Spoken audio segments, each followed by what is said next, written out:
It should show up in the top left, Lee. You should be able to see on the top left. We're live. Well, good morning, y'all.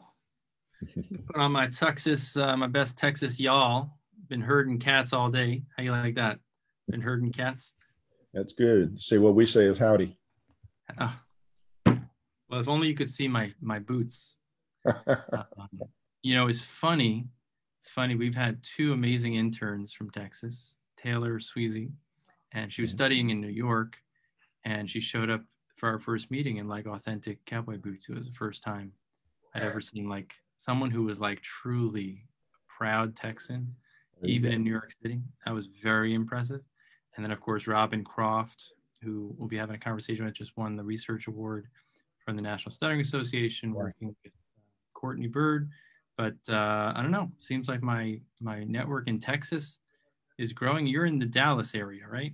Correct. I'm just really north of Dallas in McKinney, Texas. Houston, we have a problem, but Dallas ain't got no problem. No problems in Dallas. Dallas is good with Dusty and howdy y'all. And yeah, this is great. So for those of you that don't know, you're in the presence of a legend.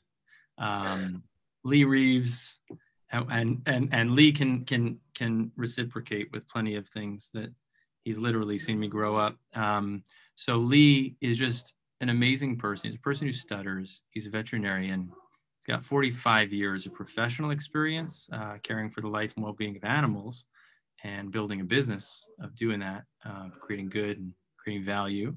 And as a person who stutters, he has his own story. And in his story, what's not uncommon with many of the other people that I've been privileged to connect with, he has given back in great measure, and in doing so has propelled himself further in his own journey. But it's this cycle of receiving and giving, and 35 years being involved in the self-help community. To this day, you know, he could certainly rest on his laurels, but he continues to be extremely involved in the stuttering community and looking ahead. And we've had many conversations offline and at conferences. I think what Lee brings in terms of historical perspective, in terms of seeing it from many different angles. There are people that know parts of the story and certain aspects very well, but are somewhat oblivious to some of the other aspects. I think Lee has a very unique insight into seeing things from many perspectives. And one of the things that he does, he stays very active on the professional boards, both on the national level and on the state level, to make sure that speech-language pathology is really taking it forward to do the best we can to serve the needs of the people, young people, teens, more older people who stutter. And it's just an honor and privilege for him to take the time. It's early in Texas, and we really appreciate it. And the response was tremendous from around the world. I'll just share one comment. Besides all the accolades, I think the deepest thing that gives me shivers as I'm saying it, and there'll be more of those moments, but Hanan Hurwitz from Israel said that the first time he came to an NSA conference, first time he stepped into that National Stuttering Association convention with hundreds of people who stutter, it's a big watershed moment for a lot of people. And they come from all sorts of experiences. And for many, it's filled with excitement and fright and concern. And Hanan commented when he saw that we were going to have this conversation, he says, "I'll never forget." Stepped in and Lee greeted me and he said, "You're with family now." And that was one of the most powerful things that Hanan felt. I wanted to show his appreciation, and messages of that sort have come in from around the world. So it's just a big treat to be with family. And in terms of family, you know, one of the things you can't do on Zoom is you can't take a sunrise walk, which is a tradition that Lee and my dad have at every National Stuttering Association convention. So the virtual convention that the NSA did was extraordinary, showing that a lot can be done, and every organization is really stepping up, even now with social distancing, to do great work. But you can't take a sunrise walk with another human being and connect like that. So this will suffice for now, but we look forward to seeing each other soon. Yeah, indeed. I do miss those walks. I miss as good, and as we just talked about, as amazing as this technology is, and being able to not only reach out to folks that you may be doing therapy with, but reach out across the world and have these kinds of venues to, I mean, it really is incredible. You know, go to an in-person meeting, nothing, in my opinion, can replace that. We're social creatures, and we need that verbal and nonverbal communication that takes place, the energy that sort of transpires back and forth. But since that's not available right now, this is certainly an incredible alternative. And thank you for doing all of the things that you're doing. Well, it's a small, all of us have to do the little bits that we can, and together we can make a big splash. Yeah. So Lee, I think begin wherever you want. What would you like to share? I think a lot of people see you sitting in the room at this point, one of the elder statesmen, but maybe a little perspective on the the earlier years, just a taste of that, and then maybe bring us into how you came into the world of self-help, what it looked like at the time, and how you've seen it evolve, and what it's meant for you personally and as an observer. Wow, that's a chunk. Well, I just want to give you free reign. I mean, I know in Texas, you generally are used to big, sprawling space. So I wanted to give you space to just go where you want. Well, and on the other side of that, you probably have to rein me in, because as you well know, people who stutter have a tendency, once they find their tongue and their voice, to sort of occupy that space. So you may have to move things along. Those of the those who know me, and many have heard my story in one capacity or the other, but those who haven't or don't, I stutter. My story of growing up with stuttering is not unlike most or many others. As I learned from my folks, I began to stutter between the ages of, 3, 4, somewhere in that range, as I began to speak. I grew up with a pretty significant stuttering issue. And as we all know, it's variable and situational. So there were times that I didn't stutter so much with friends and colleagues, kids that I played with around. But you turn the cameras on and the lights come on, and boy, I could really have some real significant problems, which I did in school and in other situations.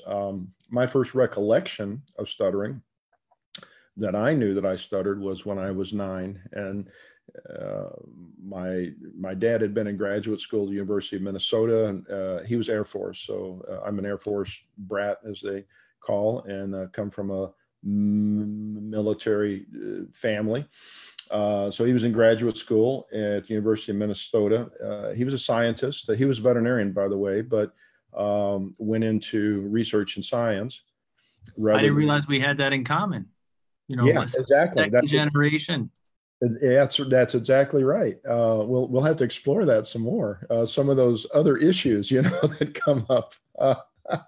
But you may notice my eyes going adrift. I just want to tell you, I'm getting private messages literally from around the world, including our good friend Anita from Sweden. Yes.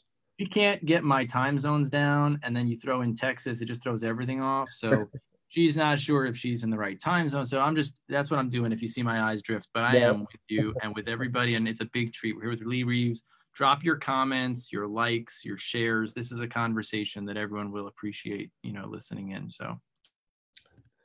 All right. Well, I was just saying that my father was a veterinarian. He was a scientist, actually, aerospace scientist. He was actually on the team of veterinarians that shot the chimps into space way back in the early 50s and early 60s. And so he was always the smartest guy in the room, which left me way down on the totem pole.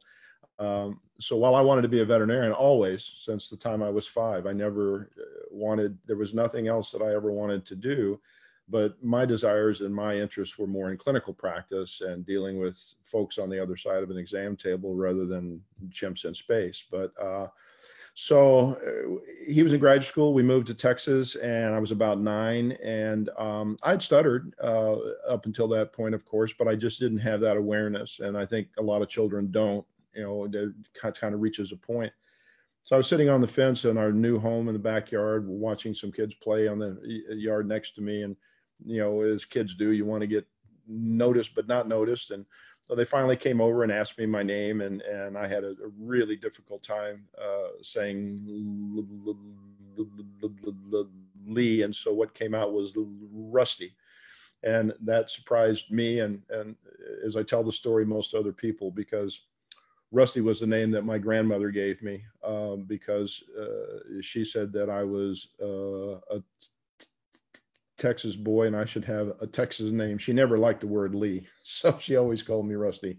So that's what's came out. But what I remember about that episode was that the kids were laughing. They were uncomfortable, and I was uncomfortable, and with not being able to say my name. And so that was my first recollection. So I stuttered, clearly all through up until today. And I stuttered yesterday. I've obviously stuttered today. And as I like to say, I hope I stutter tomorrow because I'll still be alive. And that's a good thing. But I had speech therapy all the way through school. I remember starting speech therapy in the 4th grade when I was 9, when we moved to San Antonio from Minneapolis. And I had therapy essentially all through both primary and secondary school. I dropped out of therapy, as many kids do, when I was about 12 or 13. I had other interests. They wanted to pull me out of PE, and I wasn't about to let that happen. That was one of the things. Bigger than the stuttering issue with therapy at school, it boggles the mind why kids who deserve to get services and are getting funded services through the schools, why in the world they should get pulled out of the very things that they love.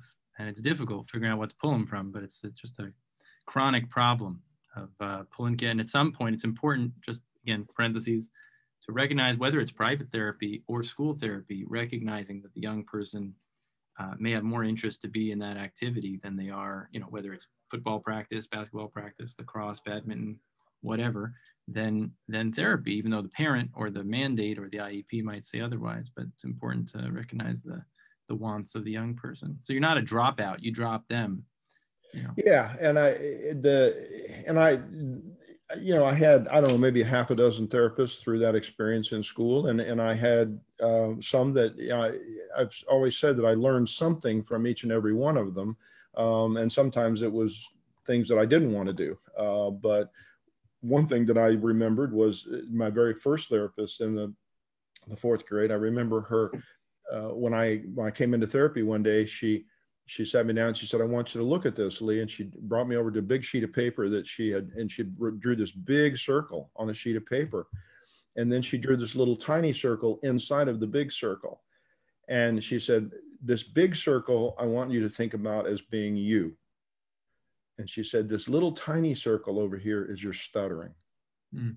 And I've never forgotten that. And that may have been the basis really for, it set the tone for kind of how I thought about myself from that point forward. I mean, stuttering was a major issue for me through up until the time I was first year in veterinary school, or my 3rd year. But somehow I never forgot the fact that I was bigger than my stuttering. And even though it was painful and it was hurtful and it put me in incredibly embarrassing.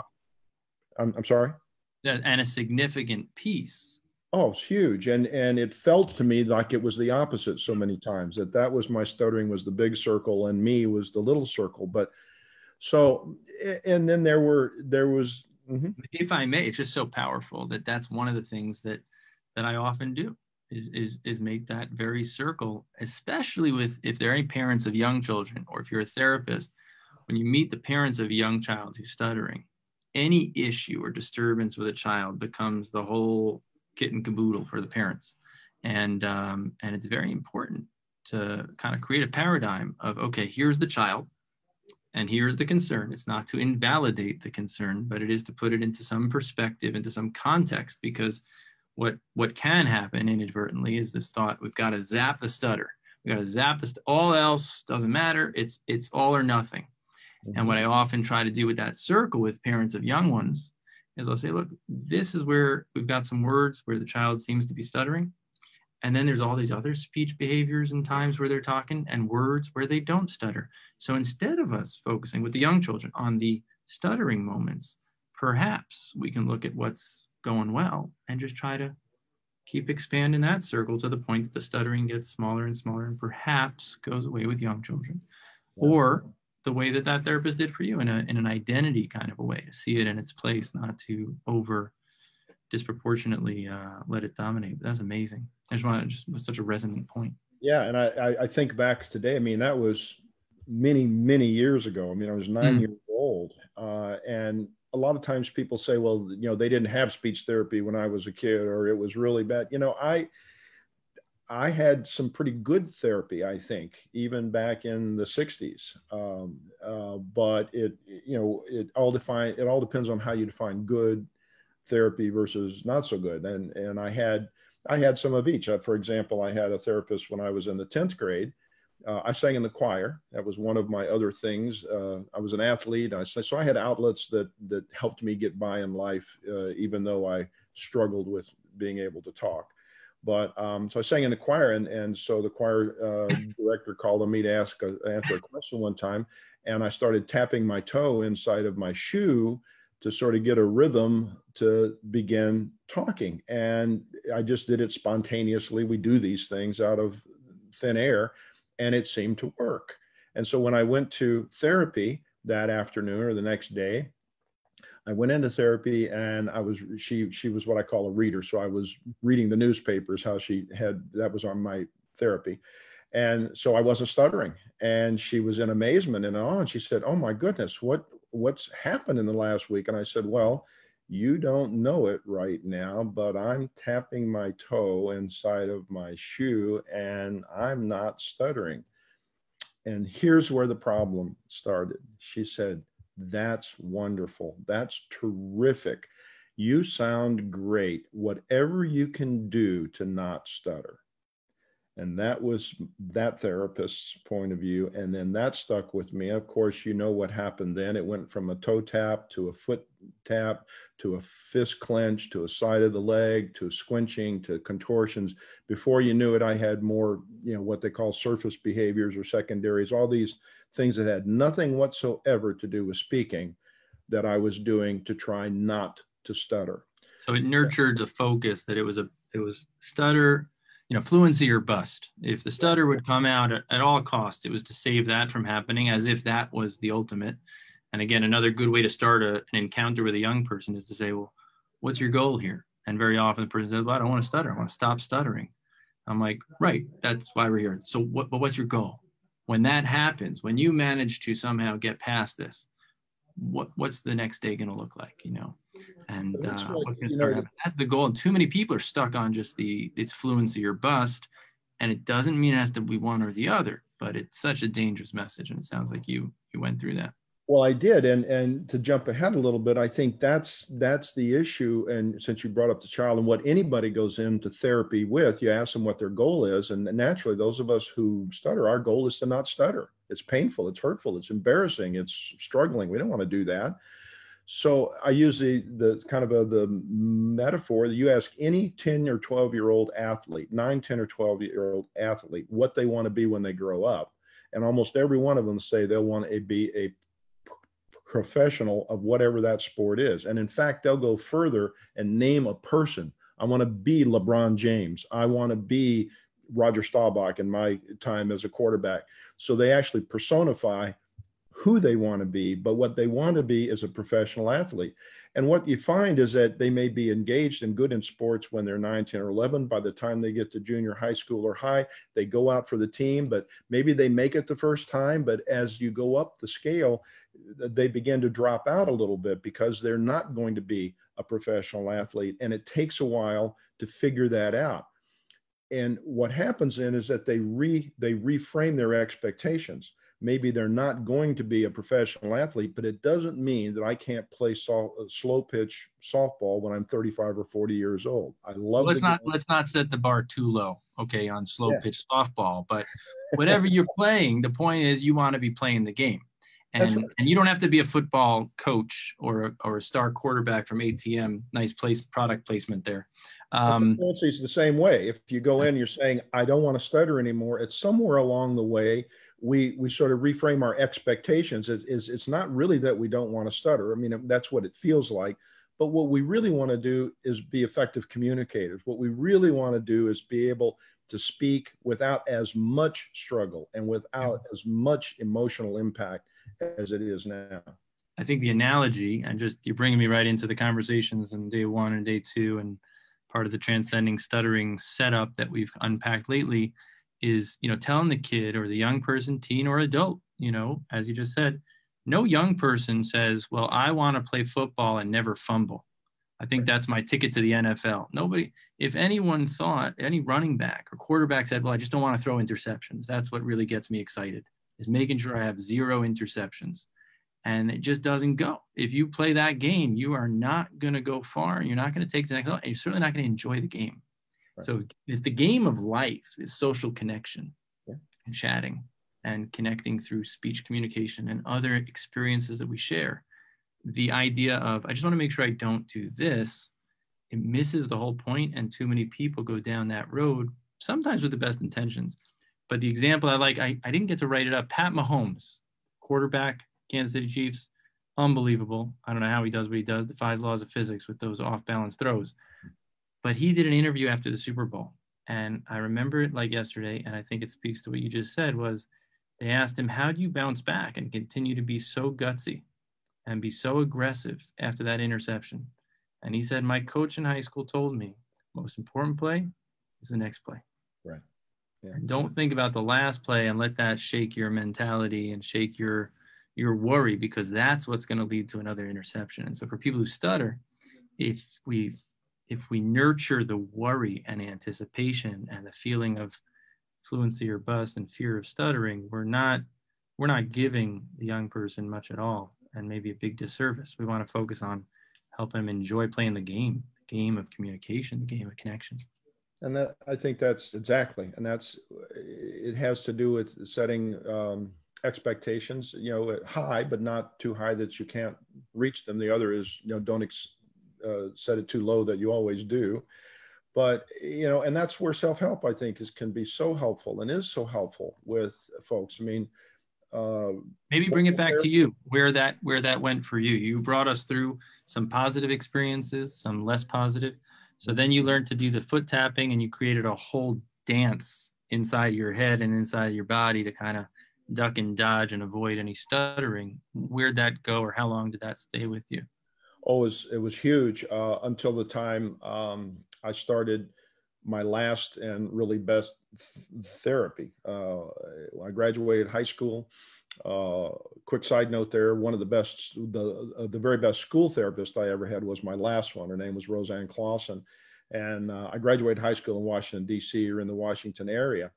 And she was new and out of school, and I won't go into that whole story because it's a great story in and of itself. But one of the things that she did for me, for example, was talking about the not being able to pull kids out of class. I went down to meet her for the first time, and I was new. I was a junior in high school. We'd just been moved, so I had nobody. I really took a nosedive in a variety of ways. Went in therapy the first time, and she asked about the move and everything. And I said, well, it went fine, but I was disappointed that I didn't get into the concert choir. I had been in choirs all my life, and I sang in the concert choir. Well, when we got there late in the summer, all the slots were full. So they put me into the boys' glee club, which was mostly jocks and, athletes and stuff. And it wasn't where I wanted to be. So I was disappointed. And I just mentioned that to her the first time we met.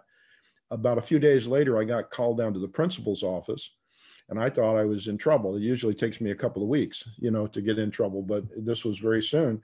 And I got called down there, and I was white, kind of knuckled, and I went in, and what happened is they gave me a new schedule, and that new schedule had the concert choir on it. And what she had done as a therapist, a speech therapist, was go to the office and help get my schedule changed. And you say, well, what does that have to do with stuttering? Well, it has everything to do with the relationship, that sort of therapeutic alliance that they talk about. Here was a person that now cared about me, not just about my stuttering. So that was one thing she did. The other was to introduce me to this group at Catholic University back in the day called the National Council on Stuttering, which was the first sort of national group that was formed. And I'm a scared high school kid, but kind of desperate people do desperate things. So I drove across Washington one evening and met with this group. It was an incredible experience. I'd never seen an adult before who stuttered. They were so open and so warm and so generous. And there was an engineer, there was an attorney, there were actually professionals in the group that for the first time in my life, I thought, well, maybe I can be a veterinarian. Maybe I can do this thing. But I was still sort of really severe. Someone who just jumped in. So many of your friends and our shared friends, but Michael Sugarman just popped in. So quick shout out to Michael. Hey, Michael. We go back a long ways too.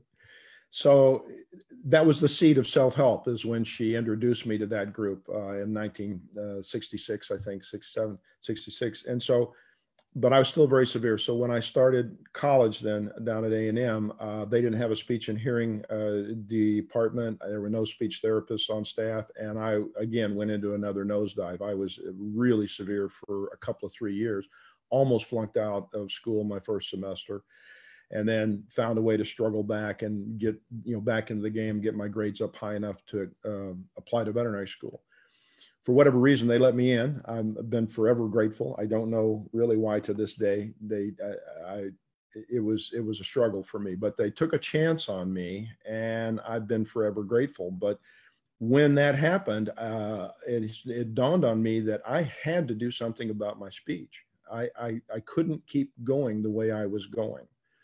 And when you say that, maybe just unpack what you mean by that at that point, and maybe looking back 2020 hindsight, you had to do something about your speech, meaning polish it up and get that fluency going, or internally, like just relating to it differently, or both? What do you mean?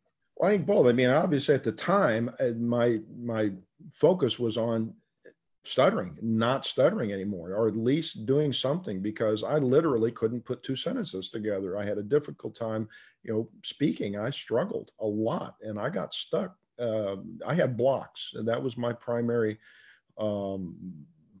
stuttering behavior. But to answer the question, in retrospect, here's what I think happened. Up until that point in time, it was other people's responsibility to fix me. When I was a kid, I was put in therapy. When I was in school, I was put in therapy. When I was, everything was done for me in a sense, and about me in a sense. And when I graduated high school, went off to college on my own, for the very first time, I realized nobody else was going to do this for me. If I was going to do something, I had to take the initiative and figure this out or find a way. And so I had to search out. So I was able to find a therapist, very fortunately, that was referred to me by a guy in the class ahead of me, actually stuttered, and he was being treated by this individual, which I have to be careful in some professional circles to admit this, but that therapist was a PhD candidate in counseling psychology. She wasn't even a speech pathologist. But she had an interest in stuttering, an incredible interest in stuttering, and had Van Riper's book, and Sheehan and Blessing she had all of the books and the textbooks on stuttering. So she administered, I actually had stuttering modification therapy, Van Riper style, chapter and verse, but it was administered by a counseling psychologist. And for me, that was the key, because she brought that perspective into the therapy room that others, I don't think, had at the time. Now it's a little better. I mean, what perspective are you referring to? Treating the individual more than just the stuttering itself. And her counseling skills are what brought it in. In other words, how are you feeling about that? What do you, how did that, what did you want to do? And she had my number. I mean, she would say, over the next week, I want you to make a half a dozen phone calls, or to the movie theater, to the store, and ask things. And of course, the phone back then, they actually were attached to a cord and things like that, but scared to death. Were those the ones that just took pictures, or they didn't even take pictures back? Yeah, right. But scared to death of the phone, just absolutely horrified. And I would say, are you kidding? I'm not going to do that. And then she would say something like, oh, yeah, you're probably not ready for that. Well, okay, you got my number, so I'm going to do it. So it was that kind of a challenge, and the rewarding for the good behavior, but not for not stuttering, just doing the work. Uh, I think I would challenge. I had pretty, I'm sorry. We got a little, can I make a comment? Or if, I don't want to disrupt your flow. No, no, it's fine. I just, that was the therapy was not any different than traditional speech therapy by a good, by somebody who understood to some extent the phenomena of stuttering. But the component that many speech therapists didn't have, and it's getting better now, but didn't have, was the counseling part, the sort of dealing with the humanistic part of that. So I was in pretty intensive, I went every week for a couple of years, and that changed my whole life. But then I had a relapse, and that's how I got. We'll get to that part, but I just wanted to comment, we use football as an analogy. You got to get 10 yards to get a first down. Often it comes down to inches. So you can do everything in a great measure, but if you're missing one small piece, it can make a world of difference. My father likes to call it the magic sauce, that little something that makes the world a difference. But I'm just reflecting, Lee, it sounds like you attribute that person to be the first person to have the person first perspective, to look at you as a person, to look at you as a communicator, expanding your comfort zone, not just your fluency and managing your stuttering, but bringing it back. I couldn't help but hear the echo of what you said about the schoolboy, Lee, with the first woman that showed you, here's Lee, and here's the stutter, and showing you you're bigger than your stutter. And then I'm thinking of the woman in Washington who said, you know what, the best speech therapy I can support this young man with, make sure he gets what he needs to nurture and cultivate that interest of social and creative outlet, whether it's on the field or whether it's in the creative arts. I think it's so important today more than ever. There's so many chances and opportunities, but it seems like those touch points actually planted seeds in the same way. It becomes a theme that I'm hearing from you and from so many people. I think that's really accurate. And I look back, one thing led to the next. So, I mean, I started my first self-help group actually in College Station, Texas, when I was in that successful therapy, if you will, because I told her about the group in Washington. And I'd only been in that group for maybe 6 months before I graduated high school. So I started my first self-help group then.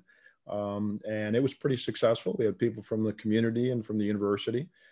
So I was on cloud 9 when I graduated from college. My fluency was, on top of the mountain. I had a DVM behind my name. I was ready to tackle the world. Before you get to this part, I just want to frame this.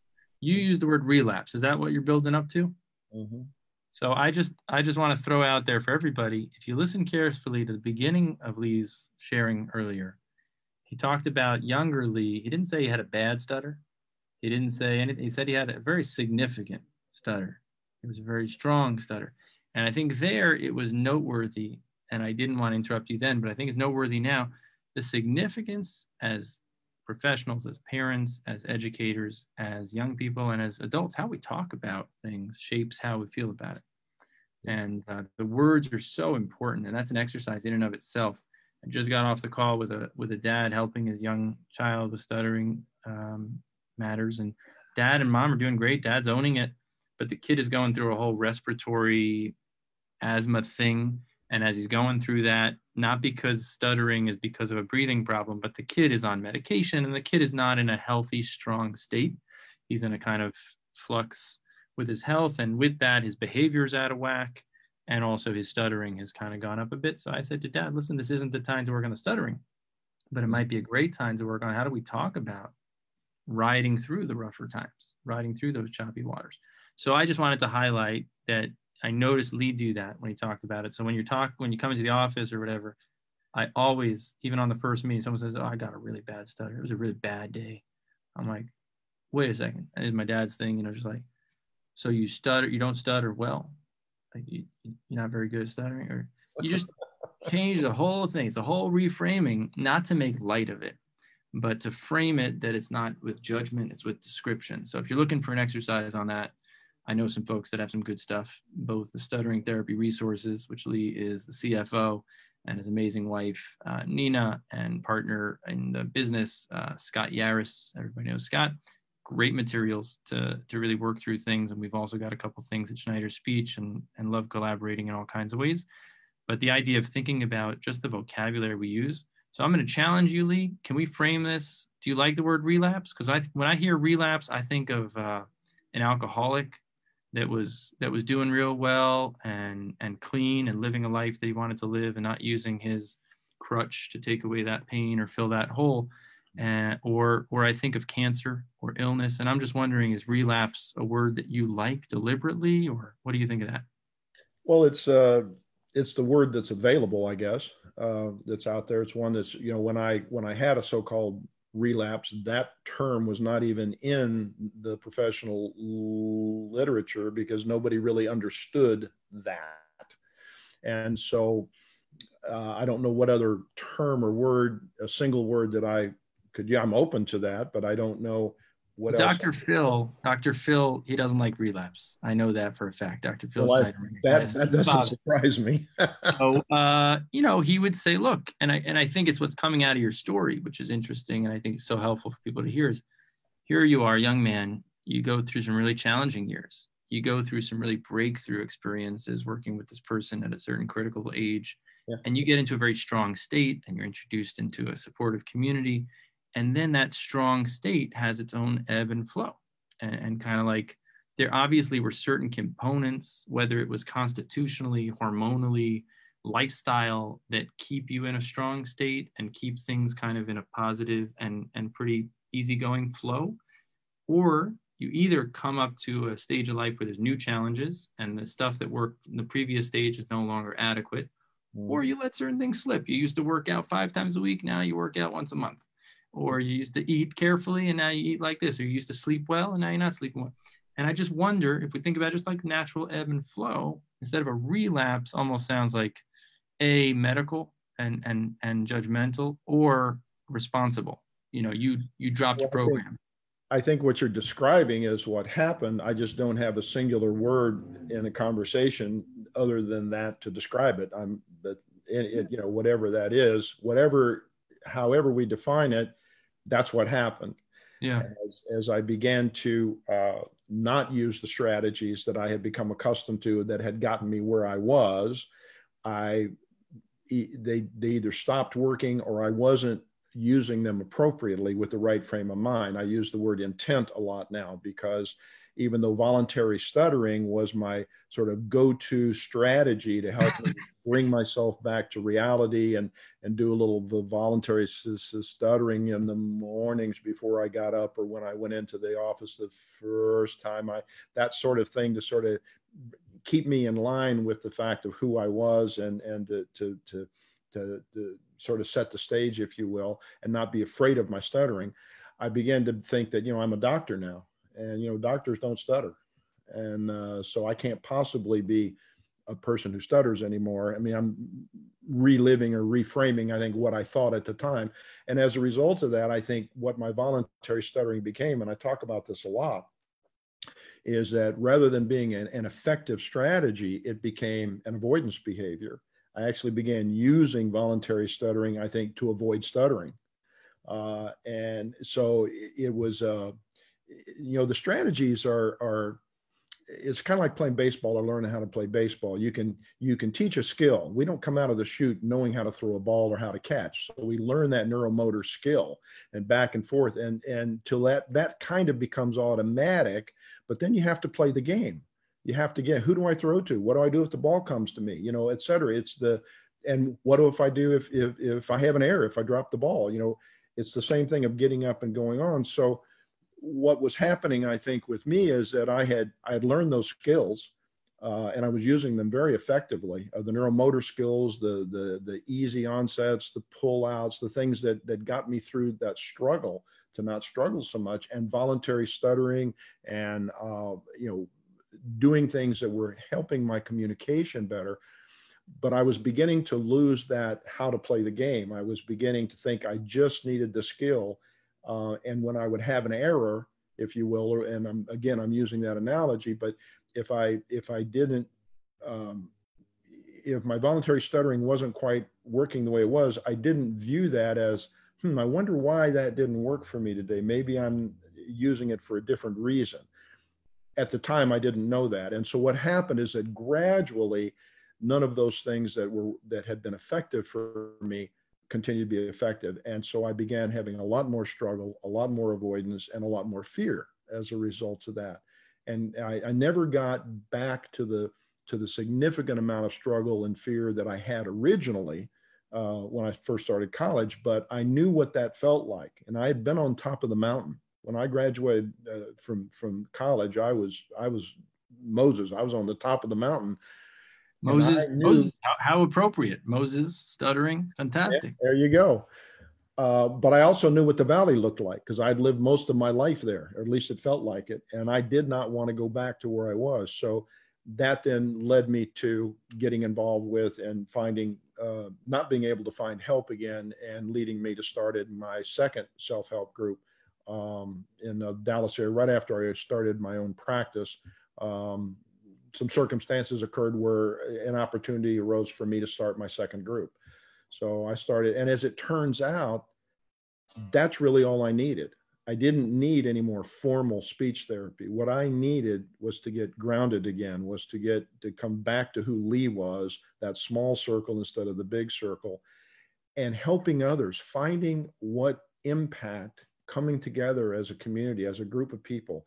Some stuttered with more struggle, some with less, but coming together and sharing those stories and exchanging each other's successes and failures, if you will, was incredibly powerful. It was powerful for me, but even more, it was powerful for the people in that room. And you talk about that, the experience of sharing the wins and also having the supportive camaraderie of people who get it, who can identify with and resonate with, and not try to patch up the very real struggles and frustrations. Well, it's so incredible. People come in to a group, and that back then, after the group was going, we were very successful. We were having 25 or 30 people at a meeting every month. It was just if anybody wants to see, there's video of these 25 people. It's an amazing video. I posted it, Lisa shared it with me, and I posted it. I'll share it with you. It's amazing. You wouldn't recognize Lee, but except for his smile. And so but you hear these stories, folks come in for the very first time, and they may have heard about us a year before, and they put the little article from the newspaper, they put it in the bag, and then finally they took enough courage that one day, whatever it was, they lost a job, they're getting married, they had a child, something in their life finally drove them to that point of pre-contemplation or contemplating, I want to do this, to actually taking action. Walking in that room the first time takes an incredible amount of courage for somebody to do. And there are many times people approach that door and they just turn around. Yes. There can be many, dances of approach and avoidance. You feel you need that, you want that, but you're not there yet. And dancing and navigating that as a parent, as a friend, as a mentor, is a very delicate thing. I think it's just important to emphasize there's no right way. You can't kick every kid into the pool and expect them to swim. And other kids, that's exactly what they need. And you gotta navigate that. The right person at the right time, the right temperament, the right maturity, the right foundations. Yeah. Exactly right. And they may come in, and of course we go around the room and introduce ourselves. Why? Because it's one of the most difficult things we have to do. And it's just part of the process, part of what we do. And we never required that of anybody. We still don't. If you don't want to speak, just say pass or hold your finger, whatever. That's not what we're about. But I can't think of a single person that ever passed up that opportunity. Right. And it may have been the longest struggle that they'd ever had, but we just waited. And so some people say it was a life-changing experience. It was great. Some people say, boy, I don't ever want to come back to that again. That was awful. But like you said, it's not for everybody, but those that give it at least 3 times, I try to tell people, come at least 3 consecutive times, and then make a judgment. And if it's not for you, you know what, no harm, no foul.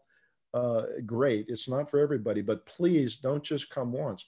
And what I found is that as people came and continued coming, somebody might in the group that evening might be talking about the fact that they talked with their coworker for the very first time about the fact that they stuttered, or that they were in therapy, or they were coming to this group.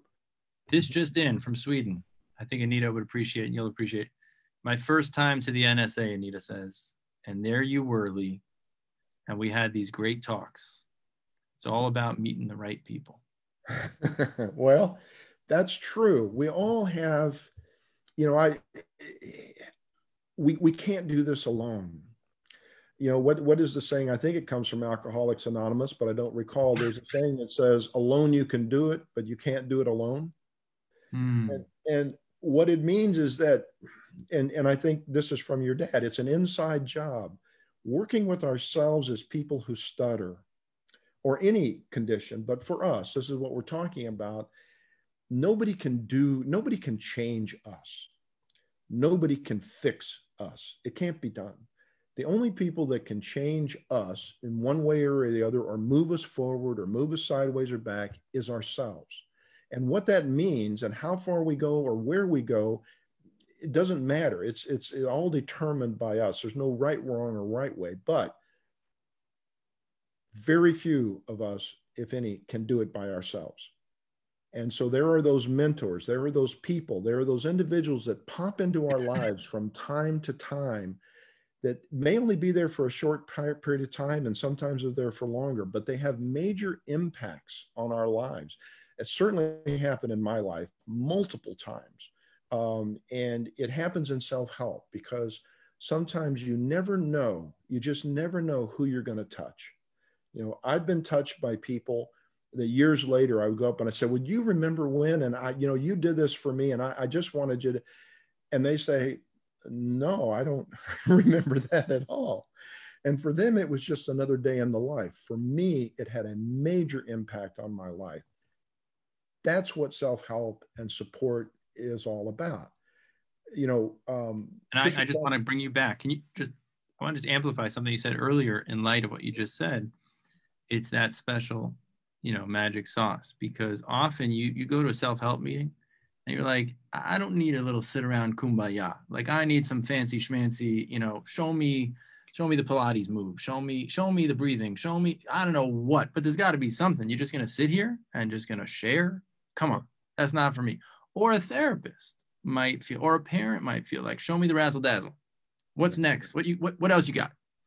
And when you listen to Lee's story and you listen to so many stories, it's about those few contributions that sometimes the adult or the mentor or the professional doesn't even think that that's necessarily the most impactful, but they did it with a heart and they did it with authenticity and care and intention.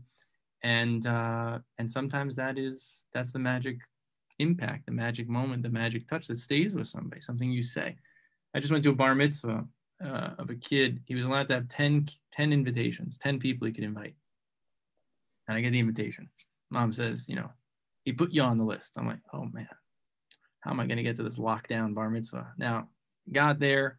I was thinking what I would say if I got stopped. Listen, the boy who stutters, I'm the speech therapist. I would dramatize it to somehow make it that I was a first responder or some sort. But the key that struck me so much was that this boy, put aside the stutter, our relationship was following his lead and letting him, as a 10-year-old kid with his head tossing back, tell me the stutter doesn't bother me. It's my neck that's giving me pain from all this like whipping my head around. And so it went, and we just kept checking in. And in fact, he wasn't being bullied, maybe given a little bit out, and we had to deal with that. But the point was that the therapeutic relationship was at a frequency that he decided. And a lot of the time it was watching videos of Messi, because he liked Barcelona and he liked soccer. He was like from a British family.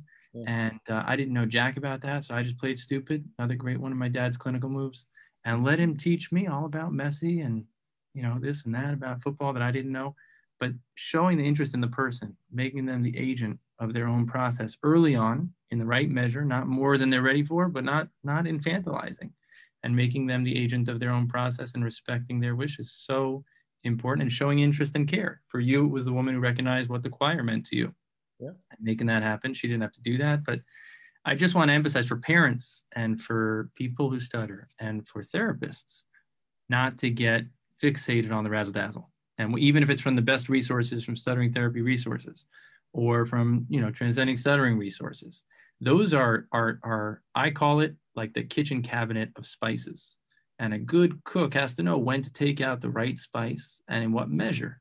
You know, it should be thought of as a pantry of things you can turn to, and in the right time, the right place. But if it's Mexican night, you know, it's not the time for the, I don't know what, I'm not a cook, but you know, you got to pick out the right thing at the right time and hope for the best, and ask your guests, what do you like to eat? What kind of diet? Oh, you're on a kosher diet. We won't do seafood tonight. Oh, you're a vegan. We won't do that either, you know? So for parents and everybody, realizing that sometimes the soft stuff is no less strategic, that the emotional strategies, the social strategies, the well-being strategies, the feeling like you're not alone is as much of a strategy as any pull-out technique or whatever, you know, physical strategy you might think of. And we thought, yeah, I mean, I couldn't agree more. And I think that, you know, one of the beauties of the self-help and the support issues were that, and we did a study about this very early on, is that people came to self-help and support, or came to self-help not necessarily to get therapy. A very small percentage of them, or thought they would be cured, or thought that was going to be the answer. They came for other reasons. They came because they wanted to be around other people who stuttered. They wanted to meet other people who stuttered. And, you know, and I'm a little concerned about some of the direction that's happening right now. I mean, back in the 60s and the mid 60s, going to 70s and even 80s, self-help arose because of this sort of a disconnect between those people who were sort of charged with helping others and those that they were helping. That didn't seem to be working very well. And in the study, call it a pushback, a little bit of a pushback, feeling like they weren't getting treated and regarded in the way that they deserved to be. And there was a big disconnect. There was a disconnect. So there was a lot of distrust on each side. And, you know, I wouldn't go so far as to say it was anti-therapy. It was just kind of a disappointment. And there was a distrust in the therapy community. I mean, I remember when I was a kid, the only contact I had with a speech therapist was because of me, because I stuttered. And I was usually the only kid in the room. And so I grew up thinking that's all you did. That's all speech therapists did, was help kids who stuttered. And if that's all they did, they sucked at it. I mean, they were pretty bad, you know, they weren't doing a very good job. So this whole issue created, and there was a lot of animosity on both sides. So the stuttering community, those of us who stuttered, were not particularly happy with the therapists and the professional community. Those on the other side viewed us as sort of renegades and angry young men. And, you know, that if we would have just tried harder, you know, at what they told us, we would have gotten better. So there was this whole kind of a disconnect. And my opinion, you know, and I felt that way. I was kind of one of those angry young men early on, but not as much so as others.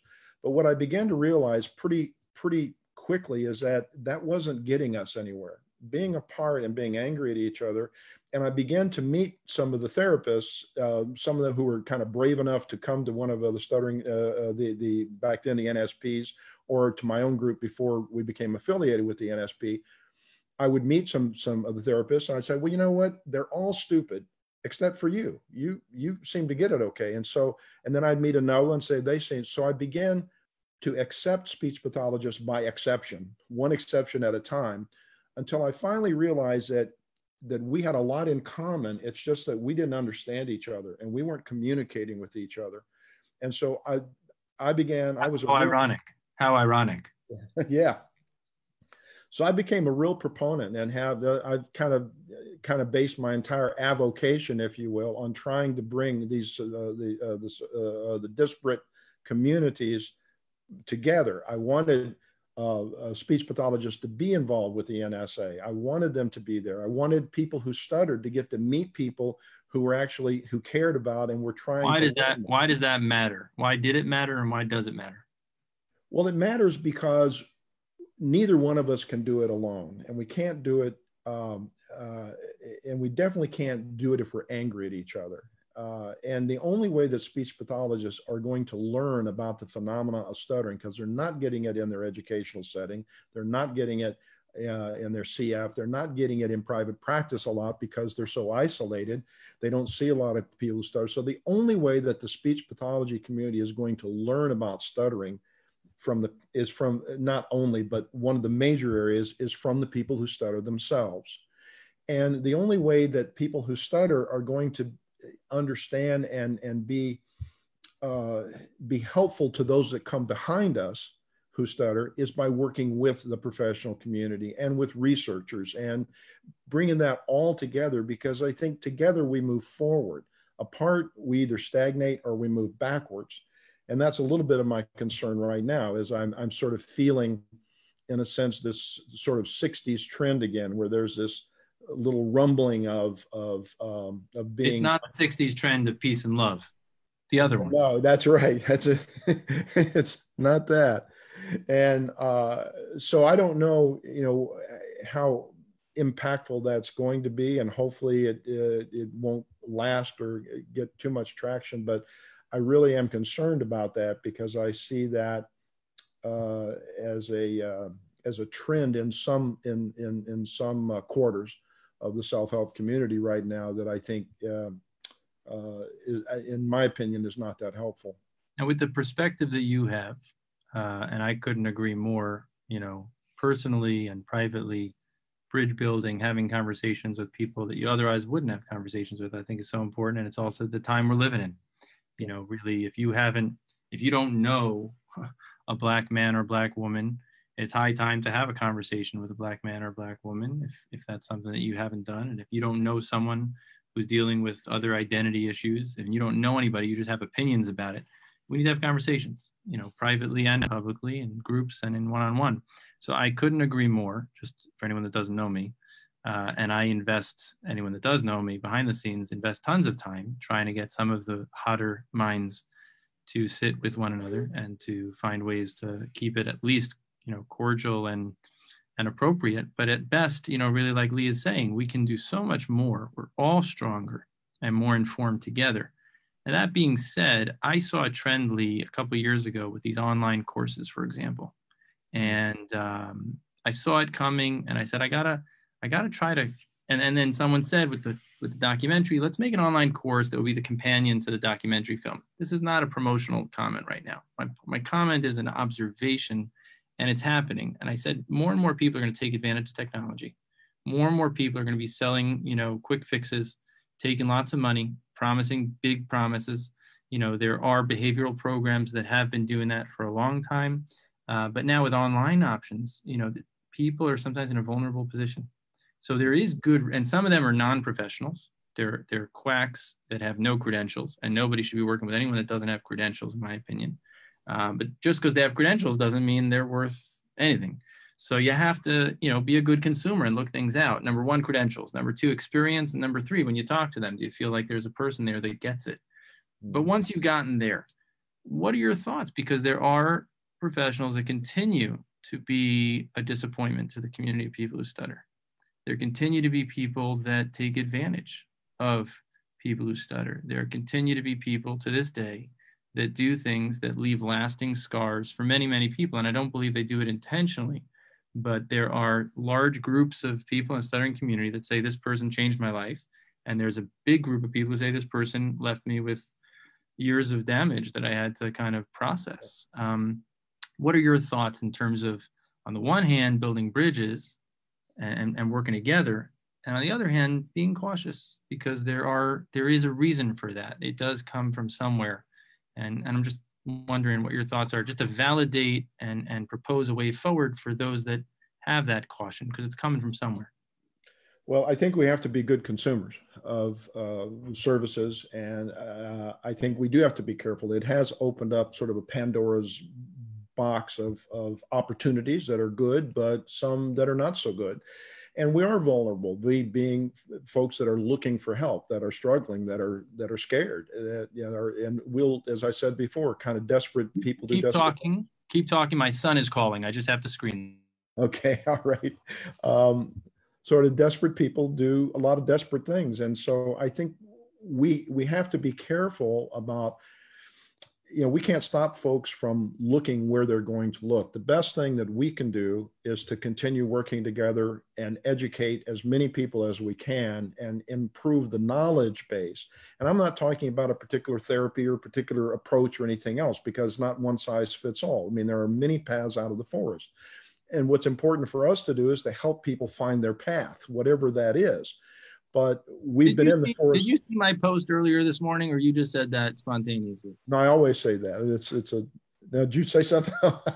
This morning I said, you know, we got quite a lineup this week. Choose your path. You know, here's Well, the menu. Choose your path. That's right. There you are. But those of us that have been in the forest for enough time and have been down enough rabbit holes, if you will, and enough kind of down the wrong paths. Standing above the corn maze, you can see, look, you go down here, it's a dead end. You go here, that's an option. You go here, that's an option, but that one's a dead end. Yeah, and we know that, but you can't really tell a person who is struggling and looking for something that they're going down the wrong path, because that it just reinforces what they're doing. But we can be there to pick up the pieces. And that's what, again, coming back to self-help, support groups, working together with the professional community, working together with scientists and researchers and parents and grandparents. And those of us have to be a safety net, so that when people do fall, regardless of where they are and how they got there, we need to be there to catch them, not to fix them, but just to catch them and to help them find their way out, climbing up that safety net. What I would hope, and what I've always hoped, is that when people get to the edge of that net, find their way out, that they get out and take a hold of that net and help the next person that falls. That's always been my dream, is that folks come in at a certain level, get what you need, hopefully it's positive, move through your life better, but don't forget about where you came from. Turn around and try to help and reach out and give a hand to the person that comes behind you. I told the story, I think with Pam, you know, struck me, Pam's story. And I shared this story about a man, he gets on his journey and he gets stuck at a riverbank and there's no way over it. And he kind of hustles and somehow scraps together some way to build some way to skip across on some hobnob, you know, bridge or something. And someone's watching him and they see him struggle. And they finally, like, after all that, he gets across and he turns around and he starts reinforcing the bridge. And that person says, well, what are you doing? You finally got across. What are you turning back for? That's what you want. You want to get on the other side. I don't know, someone else is going to come behind me and I don't want them to have to go through it alone. I want to build that bridge. So holding that net. And what's so beautiful, October 22nd is International Stuttering Awareness Day. If Michael's still here, thank you to Michael, thank you to Anita and all the people. I don't want to leave anybody out, but all the people behind making that happen. And the online conference happening right now on the ISAD site. So you can go check that out. We've got a submission there. There's lots of great contributions. I think over 40 contributions from around the world, from professionals, from people who stutter. One of my friends and heroes, Devora, shared her story, and I took a clip of 7 different stories into a video clip. And I also shared from Robert Brooks, who's an expert in resilience, 10 keys to living a more resilient life. Check it out. But next week, I'm going to have a mother and son, the Carlins, and that's exactly his story. We got to a good point in the work that we did, and Mom said to me, okay, now we want to give back. Where can we go? And I said, okay, meet my friend Taro. And now, you know, Andrew gave back there, and we presented, Andrew and I, with Robin, Andrew and I presented together. He, a person I worked with, a person who stutters, one of my favorite people on the planet, his heroic mom, and this up and coming student and we all co-presented at the NSA. And coming together like that, I think is pretty symbolic and a real example of what the NSA is all about. So what would you want to see in the next, let's say, 5 years? You know, in 5 years from now, what would you hope to see, and what are some steps you'd like to see some people do to get there? Oh gosh. Dream. You know, within self-help. No limitations. No limitations, no politics, nobody gnawing at each other. Just dream it up. What would you wish that the world could be doing and being and living and experiencing in 5 years, stuttering community and all? And then maybe working backwards, some steps we could do to get there. Well, from the stuttering community and itself, I mean, I would hope that we would continue to advance the knowledge base and the understanding of stuttering throughout the world. The reason that most people either make fun of or have struggles understanding stuttering is because they don't know about it. They don't understand what it is, and they don't understand what impact it can have on individuals, and that it is not what they think it is. It's not a psychological problem. It isn't, you know, et cetera. So I would hope that our knowledge base and our understanding about stuttering around the world would improve significantly. And there are efforts obviously going on to help that. International Stuttering Awareness Day is just one incredible thing. And again, thank you, Michael, for that.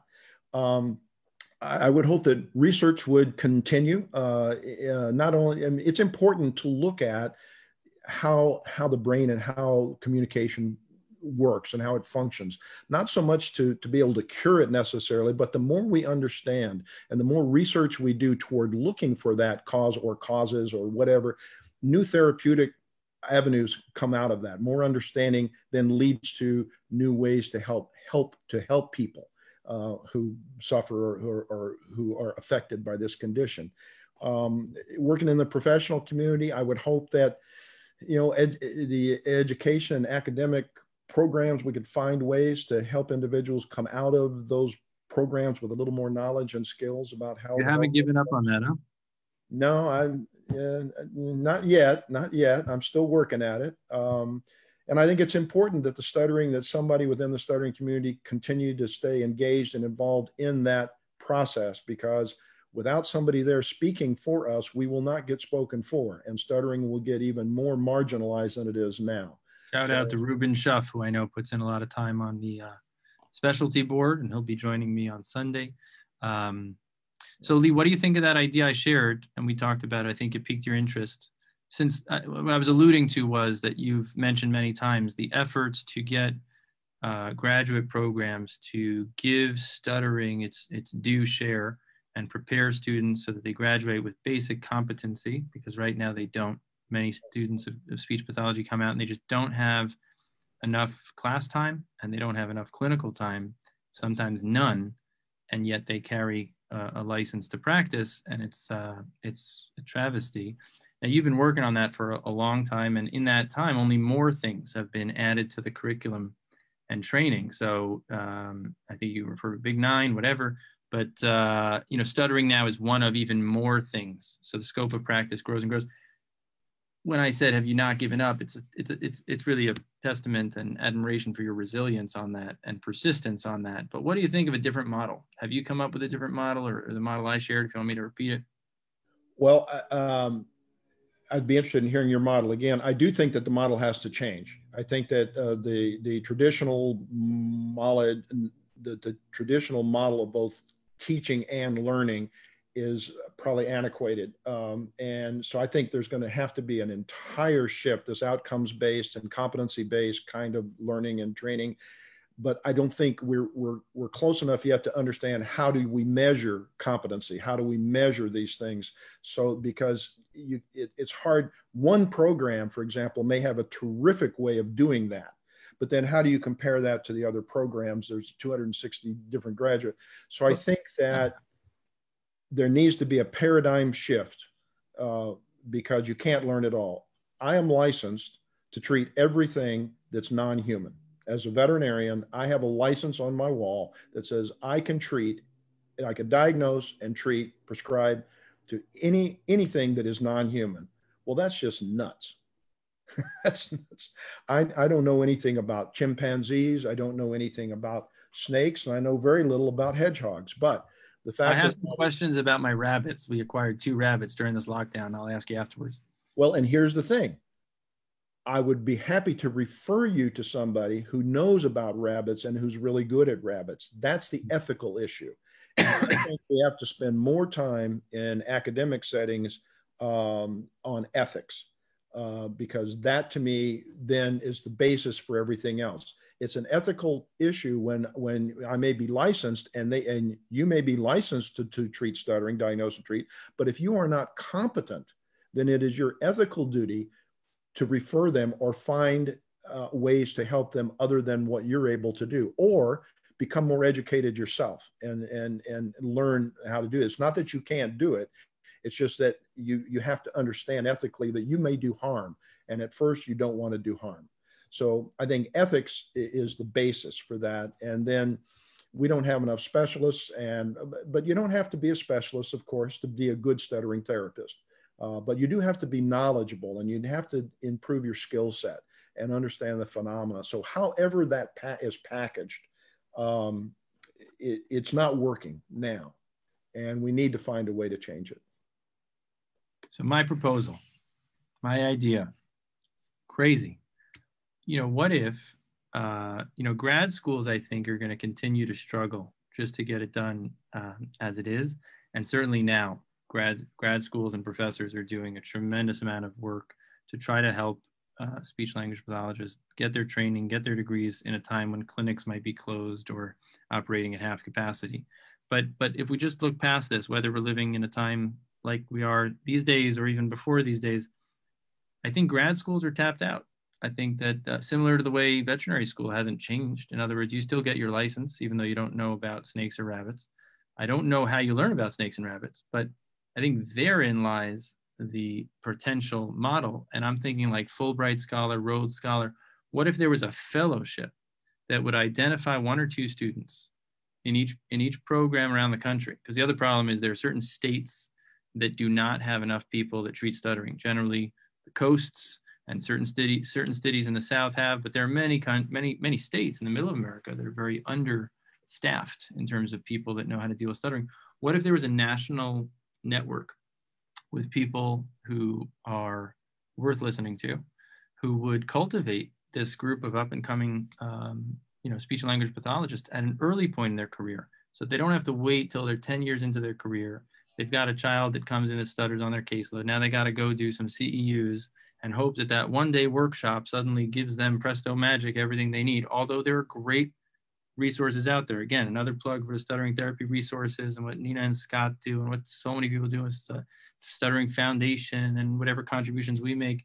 But, ultimately, we need an ongoing network to cultivate and to build that. The same way the National Stuttering Association is a network throughout the year, throughout the generations to support people who stutter. I think creating a fellowship, a network of professionals that identifies very early on, gives them a certain extra dose since they show an interest and proclivity in that, and cultivates them through the years. And then you create that interconnectivity and that network and that community, and you could change the whole face of I think that's a valid idea. And I've always thought that specialization didn't need to wait for somebody to be out 5 or 10 years. I think if an individual comes out of graduate school and has a real interest in stuttering, and that's kind of where they want to go, there ought to be a pathway for them to go in that direction from the get-go. They shouldn't have to be out in practice and come back. But having said that, I think what your idea is, and I think what we need, and I say we, and I'm not sure who would do that, who would kind of sponsor that type of gathering. But I think that we have to have a beginning point of gathering and beginning to talk about as a group, both consumers, as professionals, clinicians, research, everybody. And let's talk about some of the different kinds of ideas and some of the different kinds of models that might come forward. It's going to take a while. It took a long time for specialization to come to fruition. It's going to take a while for us to make this sea change. But unless we start talking about it, unless we start having serious conversations with everybody in the room that needs to be there, there's going to be arguments, there's going to be debates, there's going to be turf wars. But ultimately, we must find a better way out of this general forest, because it is not working and we're not doing a good service to those that are affected by stuttering. What's your availability? I'm looking on my calendar. We could put on that kind of. No, but we got to move into action. I mean, Lee, your example will come to wrap up, just because I don't want to take more of your precious morning down in Texas, and probably say hello to your lovely wife for the rest of us. But I think that conversation, it's high time, and everybody should think about what they would wish to see, what they feel they could contribute, and what they would dream of. I think if everybody would get out of a survival mentality and a scarcity kind of thinking, those that have that bandwidth, we don't need to keep doing things the way we've been doing it for decades. We're living in a new time. I had someone reach out, they wanted to participate in one of the online courses that we had, the Transcending Stuttering, and they said to me, do you have a DVD? I said, oh, no, it's an online thing. It's really easy. It's all on one web page. Well, why not? Why don't you have a DVD? I said, well, it's 2020. It's 2020. Besides the fact that my computer doesn't have a DVD drive, right, and the DVD external drive doesn't connect to my computer anymore. But we have to, the same way technology is moving, human beings and stuttering hasn't changed, but the way we treat it and what we know, and like you said, what we've learned, what we understand, the neuroscience research, and I refer anyone that's interested, I think Jerry Maguire and I had a great conversation towards the end of that conversation, really explained it quite nicely, meaning if I understood it, anyone could understand it, but I really got him to simplify, and we talked it through. And I think that what was most telling there was the validation that things like CBT and ACT and things that deal with affect and cognitive and the mentality and the emotional aspects of stuttering therapy change the brain as much and as importantly as any medication or any behavioral program might.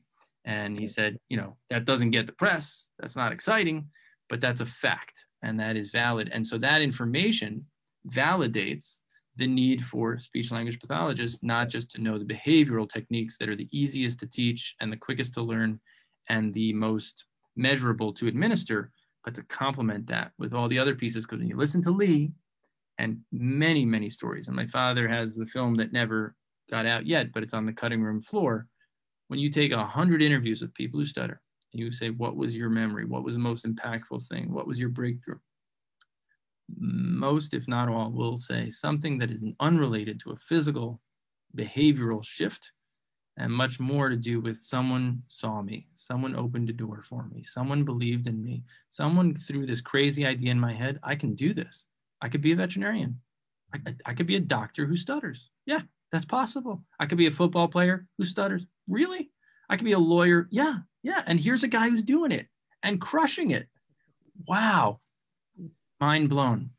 And we're not cultivating that enough. So I think, to answer your question, Lee, I don't think we need to wait till we can figure out what effective, measurable efficacy looks like. Because one thing's for sure, we know what crap looks like. You know, if it walks like a duck and it quacks like a duck, it's a duck. So there's plenty of evidence to say that a lot of what's going on is a bunch of garbage. If we can just move the line a little bit further, so we've got at least mediocre, healthy, supportive kind of therapeutic work going on, and then some really exceptional experiences, that'd be awesome. I'm in. So let's have that chat. I agree. Listen, I'd be remiss. I know we're right at the end, but I'd be really. Yeah, no, you gotta, of course. I didn't mean to close the door on that. Now we'll open the next chapter. Go for it. Well, I just didn't want to be remiss, you know, as we draw to a close. And I, of course, you just take it where you want. Free range. I'm not gonna I'll throw down the lasso. I could be here all day talking about. Go ahead. I'm good. For my father, I'm wide open.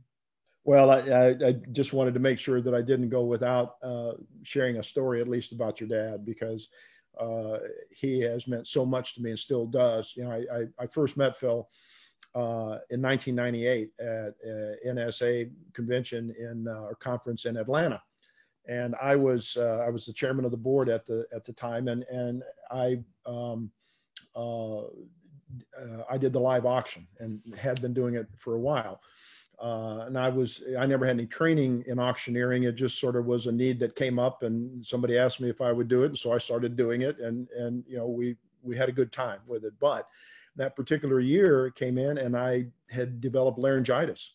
I had never had laryngitis in my life, but here I was having to do this auction the next night, or at least a couple nights. And so your dad, it's when I first really met him. And here I was in the midst of all of these voice and language people.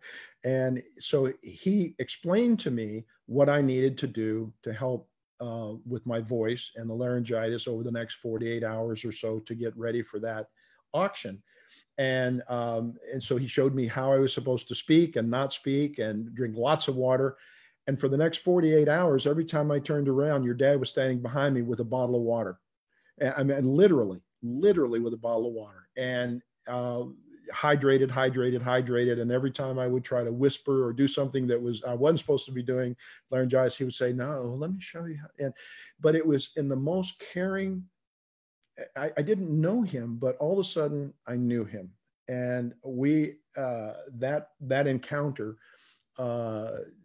created a friendship that goes on to this day. And we've, as you alluded to earlier, we have had a tradition of at every meeting where we are both there, we get up at least one morning very early and go out for a good long sunrise walk and a cup of coffee, and we share about our families and our lives. And I don't think anyone has meant more and continues to mean more to me than your dad. He is and truly, when he was working on transcending stuttering, and we talked through all of that, and his struggles to be able to get that done. And finally, it's such an incredible film. He's an amazing human being, has an amazing son, and my brother is awesome. And yeah, sons plural. But anyway, he's a very special friend, and I'd be remiss if I didn't send a very special shout out to him. Well, I couldn't be prouder. You know, it goes, usually the father is proud of the son, but in this case, it very much goes both ways. I would just make a plug. So Transcending Stuttering, The Inside Story, is a documentary, and the NSA has a label on it, and it's 2004. It's available for free on our website, schneiderspeech.com/movies. There's also another documentary there, which is going to be screening, a virtual screening. It's open to the public. It's free this Sunday. We have a monthly parent meetup in the morning at 11 o'clock this Sunday. We have a teen meetup with special guests. And then we got this virtual screening of Going with the Flow, which is the sequel, where you actually see the therapeutic experience of two people who stutter condensed into 24, 25 minutes. It's incredible. So if you're interested, you can check that out, and all the upcoming events and upcoming conversations. Hard to follow this one, but there are some pretty exceptional people that we've had the chance to collect and talk to and have them give some time and insight. schneiderspeech.com/events. Now, just to bring us home, what would you say is everybody makes a contribution? I shared yours. I think you really understand from many different perspectives and angles. You stand at the top and you see that maze, both for people who stutter, but also from the professional side. How would you encapsulate or share, the contribution of my esteemed father, Dr. Phil Schneider? What would you say is his gift to the field and to moving things forward? He brought in from my perspective, his contributions are monumental to me from my perspective. Phil brought in an esoteric kind of a view of stuttering, one that sort of went against the grain in the early days, is much more acceptable today. But when he was talking about looking at the whole person, at the individual, at the person behind the stuttering, the inside story, as he calls it, and then documenting, videoing every therapy session way long before, on these VCR cassettes and things, way before anybody else was really doing that. Yeah, the VCR, that camera took up more than half the room. It wasn't an iPhone on a little stand. Oh, it's huge. And so he was very foresighted. He was seeing things, and maybe he wasn't thinking about the future at the time. He was thinking about what was important to him and to his clients and to the people that he served. But he brought in a perspective and continued to talk about that perspective, in professional meetings in the community, that was really different than was being presented for the most part. There were different therapies and different theories and the science and all that was important. It still is. It's incredibly important. But your dad's major contribution, in my opinion, was to introduce this other in a way, and it wasn't maybe that it never had been talked about, but he introduced it in a way that made a lot of sense and still does. He says, I'm not really teaching the students, they are teaching me. And that's his perspective. That's his viewpoint that has always stayed with me, is always, don't think about how much I can teach somebody else. Think about how much they can teach me, or expand my knowledge, or help me to understand a little more about than what I want to say to somebody else, rather than being so rigid. So that's his contribution. And obviously, other than that, just an amazing friend and human being. Thank you for that. He certainly loves you dearly and cherishes your friendship very, very much, as so many people do. I would say, just for the professionals that might be listening, and also for people who stutter, the regard that he gives to every person, no matter age, gender, race, religion, whatever, whether you stutter or you don't stutter, the humanity, seeing the humanity in people and putting the humanity back. Before patient-centered care and people-centered care was a thing, it should be all about people. And my father often tell the classes, and myself, he'd say, a stutter doesn't walk in the room. A person walks in the room. That's right. You don't look at the file and say, okay, we're treating stuttering today. Okay, come on in, stutter, have a seat.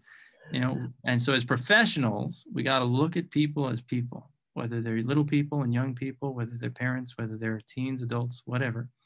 And as professionals, we also got to be human. We don't become robots. We're not any less human than anyone else. We all got to remember, we all bleed, same blood, same pumping heart inside each of us, and bring that into the encounters that we have, bring that into the conversations. So you've done that, Lee, here. And I appreciate your openness and your generosity and everything you've done till now. And like you, my dad keeps going. And we had a Zoom meeting yesterday. He's boxing his way in his 70s. He's taking up boxing. Don't get in the ring with him. Dangerous. Lean Green Bronx boxing machine. He in his 70s and dealing with some Parkinson's, but boxing his way through it and watching what he eats through it and taking care of himself through it. And in doing so, he's working and helping more people today than he had been for the past 5 years, and saying it's some of the best work he's ever done, all on Zoom at the moment till we can all be together again. But, he's a living testament, as much as you are, of the human spirit and the ability to transcend. I was thinking the whole time, Lee, I got to finish with one thought. We got to come up with a better word for relapse. So I was thinking, when the team's down in the fourth quarter, what do we call that? Sometimes you're in the lead. Sometimes you're in the lead. You feel like you're crushing it. Lakers way on top. And then other times you may be in the lead at one moment, and then you feel like you're a little bit behind. 1 minute you feel you're on top of the horse. You got a handle on the reins, and it's really going the way you'd like it to go. It's flowing. And another minute you feel you're a little out of control. You're a little bit, it's taking you for a ride. Those are some of the ways that I know metaphorically he might talk about it. I talk about it. But if anyone finds that they like the word relapse, then far be it from me to take it away. But I just want to take from you, language matters. Well, it does. And while you're at it, and for you, I'll offer two more words that I would like to find other words for. Yeah. Consumer. Mm-hmm. I am not a consumer. I'm not a stuttering consumer. I'm not a consumer of your services, but I'm a consumer advocate, because there's no other term. I don't like the word consumer when it talks about us, me. Mm-hmm. So I don't have another word for it. I just don't like it. Another is fluency. I don't care for the word fluency. It's confusing and it doesn't make sense. Well, there's several actually, but you can be fluent in Spanish. I mean, I'm fluent in English. I'm fluent, right? So, but I stutter. So fluency disorder? No, I don't have a disorder in English. I understand English quite well. I write it, I listen to it. So I'm fluent in English. I'm not, so fluency is another word. And then I think we have to come back to terms. This is kind of my medical model again, but that's where I come from. The term DIS versus DYS fluency, if you're going to talk about that.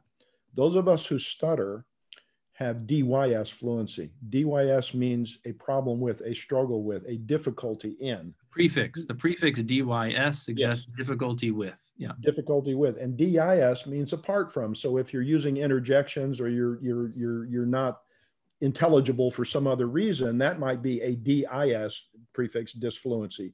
But stuttering is a disfluency regardless. It is a difficulty with speaking or with getting those words out. It is a struggle, which by definition makes it DYS. And the professional community and researchers use those terms interchangeably, and I think it's just incorrect. But well, for those are three words, but for you to know, and for all the people who stutter who care about these words, they're very impactful words, and they're very they're loaded. They're meaningful. And at times they can have connotations as well. So it's significant. But I would just want people who stutter to understand speech therapy is filled with words like this that are a complete mess. So for example, we talk about apraxia and dyspraxia. And most kids that have trouble with praxia, it's what you were referring to, dyspraxia. They have difficulty putting their tongue in the right spot at the right time. Apraxia would suggest the absence of that ability. Right. And most people and parents dealing with, I'm looking for someone who specializes in apraxia. It's much more rare than you'd think, but it's a catch-all that's started to be used for more things than it should. So I just want to say it's not unique to stuttering, but the people who stutter deserve better terms. But I would say also for professionals, my father hates the word Like, what do we do? Is it a patient? Is it a client? Is it a consumer? Now, if it wasn't my father, you can't get away with this if you're not my father. He likes to call them friends. These are my friends. These are the people I get together with. It happens to be in my office. Some of our relationship is sparked by they're looking for some guidance with regards to how they are able to communicate in the presence of this thing where they sometimes repeat or avoid or feel that they can't get these words out.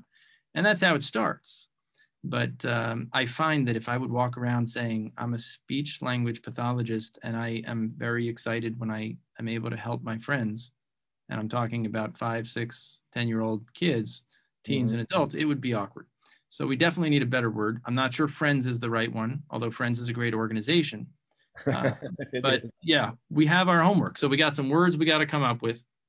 And we also have to think about what we're going to do to bring the field forward and bring the very best for the next generation of people who stutter, who are looking for support, looking for guidance, looking for help. I think that Nina and Scott and you and the whole group at Stuttering Therapy Resources are doing a big service to help people fill in what they may feel they need to better serve people who are looking for help or students on their caseloads, etc. They are on social media. They have all kinds of resources. And I would just plug the OASIS is the greatest, most human, multidimensional, standardized assessment for stuttering that you may not have heard of. And if you have heard of it, it's high time to make it your go-to. And they have one for adults, they have one for teens, they have one for school-age kids. This is not a promotional plug, but just a matter of fact that if someone doesn't know where to begin, the OASIS gives you a picture of what's above the surface and what's beneath the surface. It gives you a picture of the emotional, the attitudinal, how much understanding the person has of stuttering, as well as allowing the person to reflect on, instead of counting beans of how many stutters they had, like the SSI might have, you know, letting the person reflect on what is the nature of their physical experience of stuttering and the related behaviors around it. So if you're struggling to think, how do I become a more holistic therapist? I use the OASIS all the time. I find the OASIS gives me basically a profile, a fingerprint of this individual person, different than the other person who stutters, who came in 5 minutes ago, from the other person who came in an hour ago. And it allows me with the person who stutters to collaborate, to work together towards what matters, not to whack away at things that don't matter, and to check in with them and to share it with them so that we both have access to information that is meaningful and that matters and that is measurable. And then you can get good outcome measures and satisfy all your reports. So just want to give a shout out.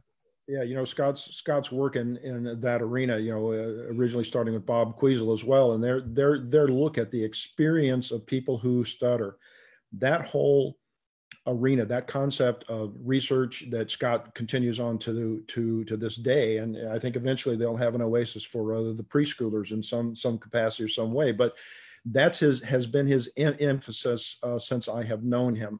Not so much on strategies and techniques or causes or issues, but he has always been interested in the person who stutters and what is that experience like and how can we help them improve their lives. Very much like your dad and his philosophy, maybe a little different approach, but nevertheless the same concepts, the same ideas of how do we help. And he continues that research to this day. And the company Stuttering Therapy Resources has a variety of materials there, not just for the professionals, as you know. This is a shameless plug, I guess, since I'm the CFO, but also has some materials for parents and for classroom teachers. And they're continuing to bring out more materials for helping speech therapists do a better job or improve their job. That's their whole emphasis. And so, yeah, I just applaud them as well. I'm just, I'm sort of a bystander in that, but Nina and Scott are obviously doing that work as well as so many others.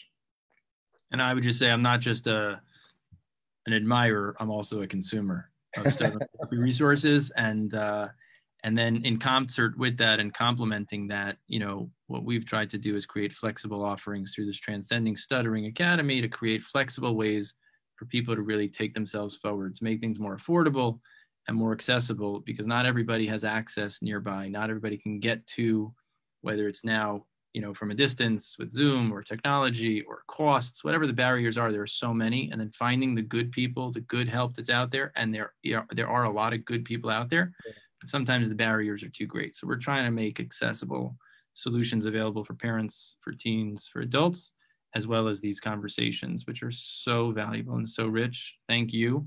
Anita asked me to make a plug that everyone listening should check out the online conference. The ISAD conference that the International Stuttering Association is hosting right now till October 22nd, live interaction with people who stutter, with professionals. If you're someone who wants to learn more about stuttering and the experience and helping people, that's the place to go. And I want to end off before we set a Guinness record for the longest chat. Jerry had a long one too, but I want to leave yours. Your chat last week with Tim also deserves a good listen, as well as Larry Stein, who's also doing some great things out of Chicago. I had a good chat with you. So just want to give everybody a pat on the back. And if we can work together and just put more good access out there, good info out there, good experience, good stories, we're all better for it. So thank you. We have come a very long way since my early days. We've come in a phenomenal way, but we have so much more to do, and venues like this are really contributing to that. So thank you for the opportunity. Let's do it. All right. Well, everybody have a wonderful day. I'm going to end live here. Again, Uri Schneider from Schneider Speech, with the privilege to speak to Lee Reeves. How can people contact you, Lee, or what's the contact for the company? Well, they can contact me personally by email at Lee Reeves, DVM, D as in dog, V as in Victor, M as in man, DVM @gmail.com. Or they can get online with stutteringtherapyresources.com and get in touch with Nina Scott. Now, as a veterinarian, I would kind of think you would have said D as in doctor, V as in veterinarian, and then M as in mammals or something, but okay. Well, whatever works, I got to do it. You were talking about, I have never had a pet yet come in by themselves and ask for help. There's always a person attached. So you got to be. So you treat non-animals too, non-humans and humans. There you go. All right. Well, it's been a pleasure. Thank you. And I wish everybody stay healthy, stay safe, and stay tuned for lots of great things happening from all sorts of angles in the coming days leading up to the International Stuttering Awareness Day on October 22nd. Thank you, Lee. Everybody have a great day. Stay well.